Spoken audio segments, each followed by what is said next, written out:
కీర్తనల గ్రంథం 30వ అధ్యాయం 11వ వచనం. నా అంగలార్పును నీవు నాట్యముగా మార్చియున్నావు, నీవు నా గోనెపట్ట విడిపించి సంతోష వస్త్రము నన్ను ధరింపజేసి ఉన్నావు.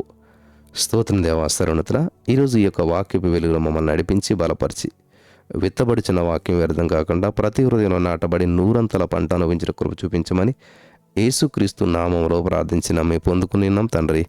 ఆమెన్. ప్రియులారా, గమనించాలి, ఈరోజున మీరు అనేక ప్రార్థనలు చేస్తూ ఉన్నారు. మరి సమస్యలు ఊహించని రీతిలో మీకు ఎదురవ్వాయి. ఇంకా దేవునికి నమ్మకంగా ఉండి ఇంకా ప్రార్థిస్తూ దేవుడు సహాయం చేస్తాడన్నప్పుడు ఉన్నటువంటి పరిస్థితులు కూడా ఇంకా మరి ప్రతికూలంగా మార్చబడుతూ వచ్చాయి. ఉన్న సిచ్యువేషన్ ఇంకా బ్యాడ్ అయిపోతూ వచ్చింది. జీవితంలో గందరగోళం ఇంకా పెరిగిపోతూ వచ్చింది. ఎందుకు ఇలా జరుగుతుంది? దేవుడు ఎందుకని మనం ఎంత ప్రార్థన చేసినా కూడా నా పరిస్థితులు ఇంకా ప్రతికూలంగా మార్చబడిపోతున్నాయి అని మీరు అనుకుంటున్నట్లయితే, దేవుడు ఏది చేసినా మేలు చేసే దేవుడు. నీ అంగలార్పు నాట్యంగా మార్చే దేవుడు మన దేవుడు. నీకు అంగలార్పునిచ్చేది దేవుడు కాదు. నీకు గోనెబట్ట కట్టుకునేలా చేసేటువంటి దేవుడు కాదు. ఆ గోనెబట్టను విడిపించి సంతోష వస్త్రానికి ధరింపజేసేవాడు మన దేవుడు. హల్లెలూయా. నీ జీవితంలో వచ్చే ప్రతి సమస్యకు కారణం దేవుడు కాదు, కానీ నీ జీవితంలో పొందుకునే ప్రతి పరిష్కారానికి దేవుడు కారకుడుగా ఉంటాడు. ఆమేన్. హల్లెలూయా.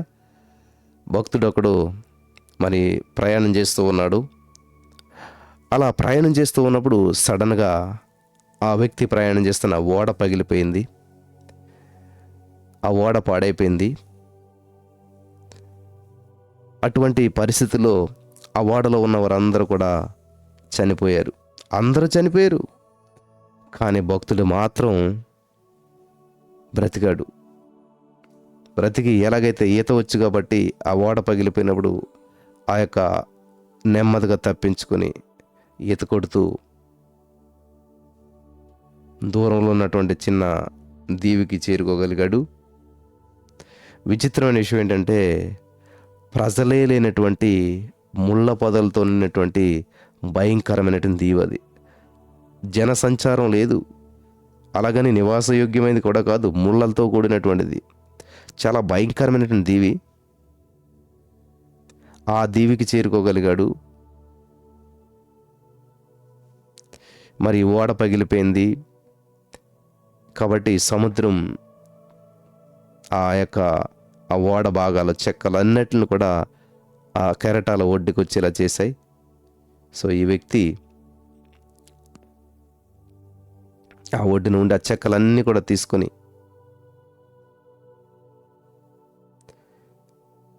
సముద్రంలో తేలొచ్చినటువంటి పగిలిపోయినటువంటి ఓడ చెక్కలతో గుడిసె నిర్మించుకున్నాడు.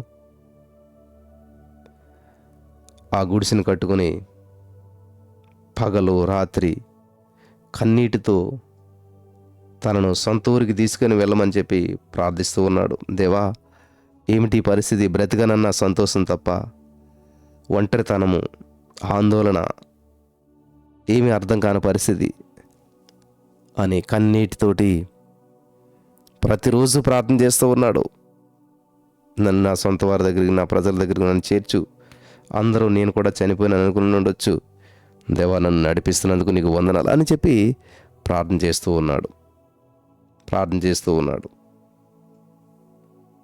కొన్ని రోజులు గడిచాయి. వారం గడిచింది, 2 వారాలు గడిచింది, 3 వారాలు, అలా కొన్ని వారాలు గడిచిపోయింది. ప్రతిరోజు చింతిస్తూ కన్నీటితో ప్రార్థన చేస్తూ ఉన్నాడు. కొన్ని వారాలు గడిచిపోయిన తర్వాత ఒకరోజు చేపలు పట్టుకుని తింటున్నాడు కాబట్టి ఇంకా సముద్రం ఒడ్డుకు వచ్చాడంట చేపలు పట్టుకుందారని. ఎప్పుడైతే సముద్రం ఒడ్డుకు వచ్చాడో మరి ఏం జరిగిందో ఏంటో తెలీదు. తనకున్నటువంటి ఆ గుడిసె అంతా కూడా తగలబడిపోతూ ఉంది. ఫైర్ అయిపోయింది. మంటలు విస్తరించాయి. గుడిసె మొత్తం కాలిపోయింది. మంటలు చూస్తే చాలా పెద్దవిగా అయిపోయినాయి. గుడిసె మొత్తం కాలిపోయింది. ఆ మంటలు చాలా పైకి వచ్చినాయి. వింటున్నారా? అయితే దూరంలో నుంచి చూశాడు.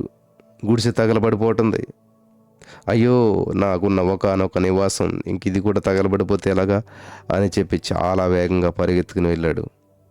వెళ్ళి ఆ మంటలన్నీ ఆర్పడానికి ఎంత ప్రయత్నించినా కానీ ఫలితం లేదు.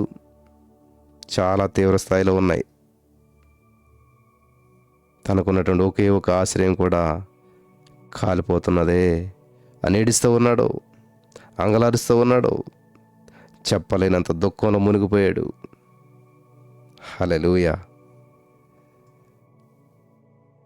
దేవుడు నీ జీవితంలో జరిగిన నష్టాన్ని లాభంగా మార్చే దేవుడు మనకున్నాడు. ప్రభు అంగలార్పును సంతోషంగా మార్చేటువంటి వాడు. కాబట్టి ఇక్కడ చూస్తే ఒక గుడిసె కాలిపోతూ ఉంది. మంటలు చాలా పెద్దగా వ్యాపించాయి. ఆ యొక్క మంటలు చాలా దూరం కనిపిస్తూ ఉన్నాయి. అప్పుడే మరి చాలా దూరంలో ఒక ఓడ ఆ దీవికి వచ్చి వేటాడుతూ ఉన్నారు. చాలామంది వేటాడుతున్నారు. అరే అసలు ఎప్పుడు లేనిది ఇక్కడ ఏంటి మంట వస్తుంది అంటే, మంట వచ్చిందంటే ఖచ్చితంగా ఎవరొకరు ఉండే ఉంటుంటారు కదా అని చెప్పి వెంటనే ఆ చేపలు వేటాడుతున్నటువంటి ఓడ ఆ దీవికి వచ్చింది. మరి ఆ భక్తుని దగ్గరికి రావటం జరిగింది. వెంటనే తన సమస్య అంతా చెప్పుకున్నాడు. గబగబా భక్తుని తీసుకుని ఆ ఓడలో ఎక్కించుకుని వెళ్ళారు. రక్షించబడ్డాడు. అప్పుడు ప్రభు, అయ్యో నా గుడిసి కాలిపోతున్న ప్రభు పట్టించుకోలేదు అనుకున్నాను, కానీ నా గుడిసి కాలిపోవటానికి ఎందుకు ప్రభు అనుమతించాడు అని చెప్పి బాధపడ్డానే అని చెప్పి భక్తుడు ఇప్పుడు తెలుసుకుని ప్రభును నిండు మనసుతో స్తుతించాడంట. ప్రభువును గణపరచడం మొదలుపెట్టాడంట. హల్లెలూయా. దేవునికి స్తోత్రం కలుగును గాక. నా ప్రియమైనటువంటి సహోదరి స్నేహితులరా, నీకు వచ్చే సమస్త దుఃఖములోనూ మరుగుగా ఉన్నతమైనటువంటి ఆశీర్వాదాలు ఉన్నాయి. నీకు సంభవించేటువంటి సమస్త కష్టాల్లో ప్రభు నీకు మేలు కలిగినట్లుగా మార్చేస్తూ ఉన్నాడు ప్రతి కష్టాన్ని. కీర్తన 30:5 ఆయన దయ ఆయుష్కాలం అంతా నిలిచును, సాయంకాలమున ఏడ్పు వచ్చి రాత్రి ఉండిన ఉదయమున సంతోషము కలుగును. ఆమేన్. ఉదయానికి సంతోషం, సంతోషం, సంతోషం. ఈరోజు రాత్రంతా కన్నీరు కార్చారా? ఈరోజు రాత్రంతా దుఃఖించరా? ఈరోజు రాత్రంతా సమస్యల్లో మునిగిపోయారా? అయితే ఈరోజున పరిశుద్ధాత్మ దేవుడు నీతో మాట్లాడుతున్నాడు. రాత్రి అంతా నువ్వు దుఃఖించవేమో, ఎటువంటి ప్రతికూల పరిస్థితులు గుండా వెళ్ళావో అవన్నీ నీకు ఈ రోజున మరి ఆనందంగా, నాట్యంగా మార్చే దేవుడు మనకున్నాడు. నమ్మిన వారు ప్రతి వారి జీవితంలో ఇంతవరకు నువ్వు ఏడిస్తే ఆ ఏడుపుకు పులిస్టాపు, దుఃఖానికి స్టార్ట్. హల్లెలూయా.